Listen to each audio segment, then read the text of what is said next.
CSK must and should ಗೆಲ್ಲಲೇಬೇಕಾದಂತ ಪಂದ್ಯ ಇದು. Do or die situation ಅಲ್ಲೇ ಫೀಲ್ಡ್ಗಿಳಿದಂತ ಭಾರತ ಎರಡನೇ ಪಂದ್ಯದಲ್ಲೂ ಕೂಡ ಮತ್ತದೇ ಸವಾಲುಗಳನ್ನು ಎದುರಿಸಿದೆ. ಆಡಿಲೇಡ್ನಲ್ಲಿ ನಡೀತಾ ಇರುವಂತಹ ಆಸ್ಟ್ರೇಲಿಯಾ ವಿರುದ್ಧದ ಎರಡನೇ ಏಕದಿನ ಪಂದ್ಯದಲ್ಲಿ ಟಾಸ್ ಸೋತಂತ ಭಾರತದ ಬ್ಯಾಟಿಂಗ್ ಹೇಗಿತ್ತು ಅನ್ನೋದನ್ನ ಈ ವಿಡಿಯೋದಲ್ಲಿ ಹೇಳ್ತೇನೆ. ಅಂದ್ರೆ ನಾನಿಲ್ಲಿ ಪಂದ್ಯದ ಫಸ್ಟ್ ಹಾಫ್ ಬಗ್ಗೆ ಮಾತ್ರ ಇನ್ಫಾರ್ಮೇಶನ್ ಅನ್ನ ಕೊಡ್ತಾ ಇದ್ದೇನೆ. ಓವರ್ ಆಲ್ ರಿಸಲ್ಟ್ ಏನಾಯ್ತು ಅನ್ನೋದನ್ನ ನೆಕ್ಸ್ಟ್ ವಿಡಿಯೋದಲ್ಲಿ ಹೇಳ್ತೇನೆ. ನಾನು ಶಾಂತ, ನೀವು ಸುದ್ದಿ ಅನ್ನೋದ ಸಬ್ಸ್ಕ್ರೈಬರ್ ಆಗೋದಿಕ್ಕೆ ಮರಿಬೇಡಿ. ಮೊದಲ ಏಕದಿನ ಪಂದ್ಯದಲ್ಲಿ ಗೆದ್ದು ಸರಣಿಯಲ್ಲಿ ಲೀಡ್ ಸಾಧಿಸಿರುವಂತಹ ಆಸ್ಟ್ರೇಲಿಯಾ ಎರಡನೇ ಪಂದ್ಯದಲ್ಲಿ ಗೆದ್ದು ಇನ್ನೂ ಒಂದು ಮ್ಯಾಚ್ ಬಾಕಿ ಇರುವಂತೆಯೇ ಸರಣಿಯನ್ನ ಕೈವಶ ಮಾಡಿಕೊಳ್ಳುವಂತ ಕಾನ್ಫಿಡೆನ್ಸ್ ನಲ್ಲಿದೆ. ಮತ್ತೊಂದು ಕಡೆ ಭಾರತ ಪಂದ್ಯವನ್ನ ಗೆದ್ದು ಸರಣಿ ಸಮಬಲ ಸಾಧಿಸಬೇಕು ಎನ್ನುವಂತ ಇಂಟೆನ್ಷನ್ ನಲ್ಲೇ ಕಣಕ್ಕಿಳಿದ್ರೂ ಕೂಡ ಬ್ಯಾಟಿಂಗ್ ನಲ್ಲಿ ನಿರೀಕ್ಷಿತ ರಿಸಲ್ಟ್ ಬರಲಿಲ್ಲ. ಈ ಪಂದ್ಯಕ್ಕಾಗಿ ಟೀಮ್ ಇಂಡಿಯಾ ಪ್ಲೇಯಿಂಗ್ 11 ಬಗ್ಗೆ ನೋಡೋದಾದ್ರೆ ಮೊದಲ ಪಂದ್ಯದಲ್ಲಿ ಇರುವಂತ ಎಲ್ಲ ಆಟಗಾರನ ಈ ಪಂದ್ಯಕ್ಕೂ ಕೂಡ ಕಣಕ್ಕಿಳಿಸಲಾಗಿತ್ತು. ಅಂದ್ರೆ ಪರ್ತ್ನಲ್ಲಿ ಆಡಿದ್ದವರು ಕೂಡ ಇಲ್ಲೂ ಸೇಮ್ ಟೀಮ್ ಕಣಕ್ಕಿಳಿದಿದ್ರು. ಇನ್ನು ಶುಭ್ಮನ್ ಗಿಲ್ ಒನ್ಸ್ ಅಗೇನ್ ಎರಡನೇ ಮ್ಯಾಚ್ ಅಲ್ಲೂ ಕೂಡ ಟಾಸ್ ಅನ್ನ ಸೋತು ಭಾರತ ಬ್ಯಾಟಿಂಗ್ ಅನ್ನ ಮಾಡಬೇಕಾಯ್ತು. ಸ್ಟಾರ್ಟಿಂಗ್ ಟ್ರಬಲ್ ನಂತರ ಚೇತರಿಸಿಕೊಂಡ ಭಾರತ. ಟಾಸ್ ಸೋತಂತ ಭಾರತ ಪರ ರೋಹಿತ್ ಶರ್ಮಾ ಮತ್ತು ಶುಭ್ಮನ್ ಗಿಲ್ ಇನ್ನಿಂಗ್ಸ್ ಅನ್ನ ಆರಂಭ ಮಾಡಿದ್ರು. ಬಟ್ ಇಲ್ಲೂ ಕೂಡ ಸ್ಟಾರ್ಟಿಂಗ್ ಓವರ್ಗಳಲ್ಲಿ ನಿರೀಕ್ಷಿತ ಪ್ರದರ್ಶನ ಬರಲಿಲ್ಲ. ಮೊದಲ 10 ಓವರ್ಗಳಲ್ಲಿ ಆಸ್ಟ್ರೇಲಿಯಾ ಕಂಪ್ಲೀಟ್ ಆಗಿ ಡಾಮಿನೇಟ್ ಮಾಡಿತು. 17 ರನ್ಸ್ ಆಗುವಷ್ಟರಲ್ಲಿ ಫಸ್ಟ್ ವಿಕೆಟ್ ಡಮಾರ್ ಆಯಿತು.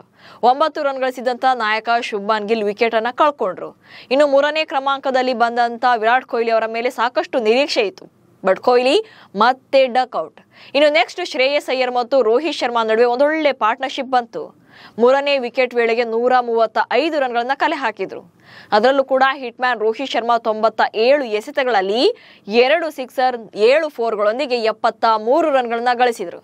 ಬಟ್ ಬ್ಯಾಡ್ ಲಕ್ ಅಂದ್ರೆ ಮಿಚೆಲ್ ಸ್ಟಾರ್ಕ್ ಅವರ ಬೌಲಿಂಗ್ ನಲ್ಲಿ ಕ್ಯಾಚ್ ಔಟ್ ಆದ್ರು. ಇನ್ನು ಶ್ರೇಯಸ್ ಅಯ್ಯರ್ 61 ರನ್ ಗಳಿಸಿ ವಿಕೆಟ್ ಅನ್ನು ಒಪ್ಪಿಸಿದ್ರು.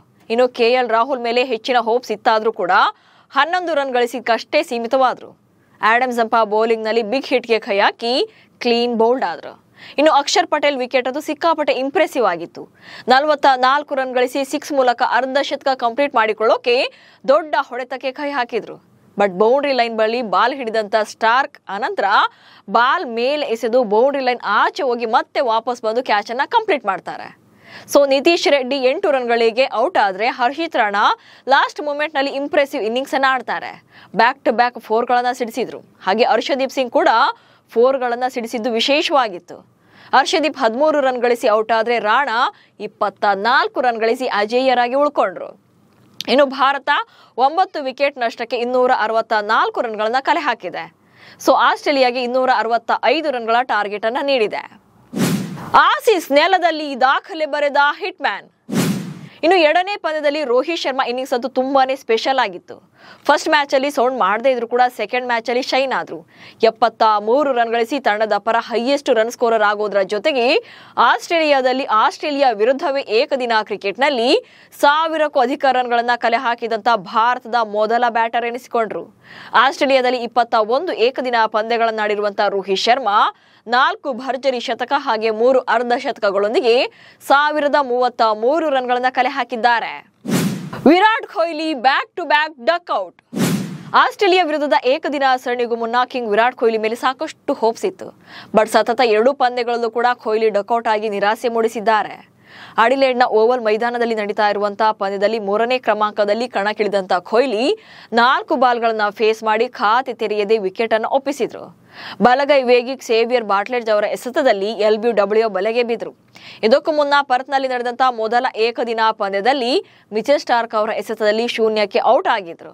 ಇದೀಗ ಮತ್ತೊಮ್ಮೆ 0 ಸುತ್ತ ಮೂಲಕ ಅಭಿಮಾನಿಗಳಿಗೆ ನಿರಾಸೆ ಮೂಡಿಸಿದ್ರು. ಸೊ ಇನ್ನೂ ಒಂದು ಪಂದ್ಯ ಬಾಕಿ ಇದ್ದು ಲಾಸ್ಟ್ ಮ್ಯಾಚ್ ಅಲ್ಲಾದ್ರೂ ಕೊಹ್ಲಿ ಬ್ಯಾಟ್ ಇಂದ ಬಿಗ್ ಇನ್ನಿಂಗ್ಸ್ ಬರುತ್ತಾ ಎನ್ನುವಂತ ನಿರೀಕ್ಷೆಯಲ್ಲಿದ್ದಾರೆ ಅಭಿಮಾನಿಗಳು. ಒಟ್ಟಿನಲ್ಲಿ ಭಾರತ 50 ಓವರ್ಗಳಲ್ಲಿ ಬಿಗ್ ಸ್ಕೋರ್ ಅನ್ನದೇ ಇದ್ರೂ ಕೂಡ ಚಾಲೆಂಜಿಂಗ್ ಎನ್ನುವಂತ ಸ್ಕೋರ್ ಅಂತೂ ಬಂದಿದೆ.